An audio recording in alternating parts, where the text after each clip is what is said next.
Alright, we got a good summery, cool summer day going. I'm going to do another review here for Brian in Vermont. I still have 2 of his left. Holding off on a couple because we were not sure if they'd be carbonated. That was a little bit of a fizz there, and I see some carbonation. This is a Berliner Weiss, brewed in July of 2010, it says. So this is actually about a month away from being 1 year old. It seems like it's carbonated. I guess I won't pour the whole thing in there. It's very light. I think is pretty much spot on for the style. It's pretty clear. Pretty clear. Light sourness in the nose. Also just sort of a kind of the grainy breadiness of the malt. 4 pounds Pilsner, 4 pounds of wheat. Very low original gravity, 1032. Pretty low final gravity, 1004. 3.7% alcohol, he says. 5 IBUs, so not a lot of bitterness. And he used the Berliner Weiss blend. And it was bottled a little over a month ago, so it has carbonated. That's one reason I was holding off on it.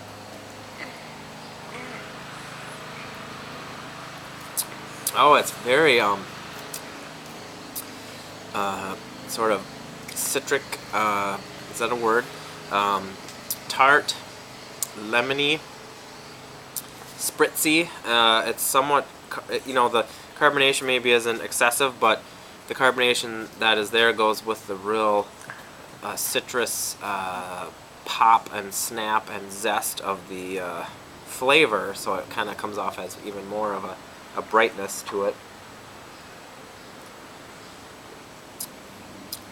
Wow, you can tell it's that's pretty darn good. You can tell that it's low gravity. It's very thin. It's just very light, kind of refreshing.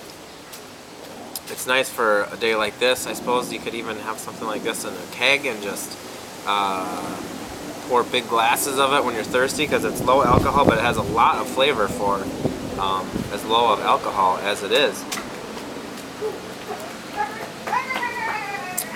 You know, if I was ever going to make something like this, it's tasting pretty much like I would expect it to taste. And like I said, I've not had a lot of these, but definitely not as tart or sour as a full-on sour lambic or that type of a thing, but I mean, it is definitely there also. You know, you could sort of, I think it'd be fun to do like a wit beer with a little bit of that sourness, and I think that would kind of be a nice flavor with the orange peel, coriander, and a little more body and a little more mouthfeel, because this is really low body as it's supposed to be.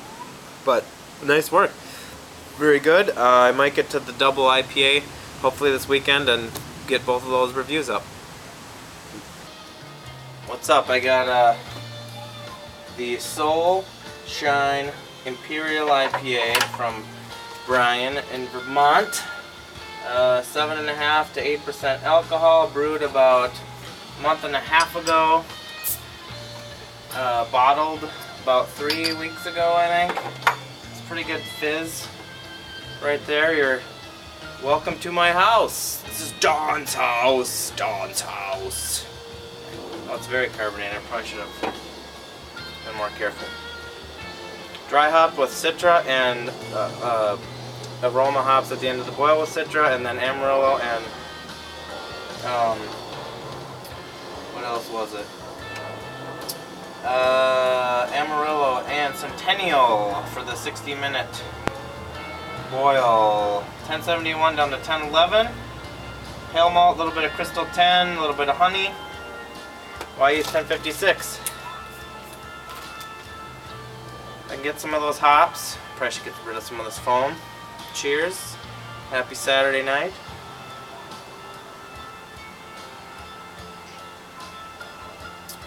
Oh, that is, you must be happy with this. It's right about at the sweet spot for a beer like this. About 6-8 weeks old, I think. At least the couple that I've made, or for sure the one that I've made.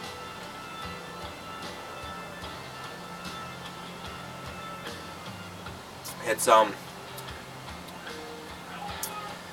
pretty bitter. Definitely not way too bitter. There's definitely a malt balance. It's nice and fresh with the hop taste. What else? I don't have a whole lot of space left unless I delete another file, but it's balanced. It also has a little bit of alcohol character, which I actually don't mind on a beer like this because it's just going to be fresh, and you'd rather have it be a little bit like that than age it so the alcohol is gone, because then you're going to lose out a lot of that hop quality. It has a great head and a great head retention. It's gonna have good lacing because of all the hop resins. Very nice. No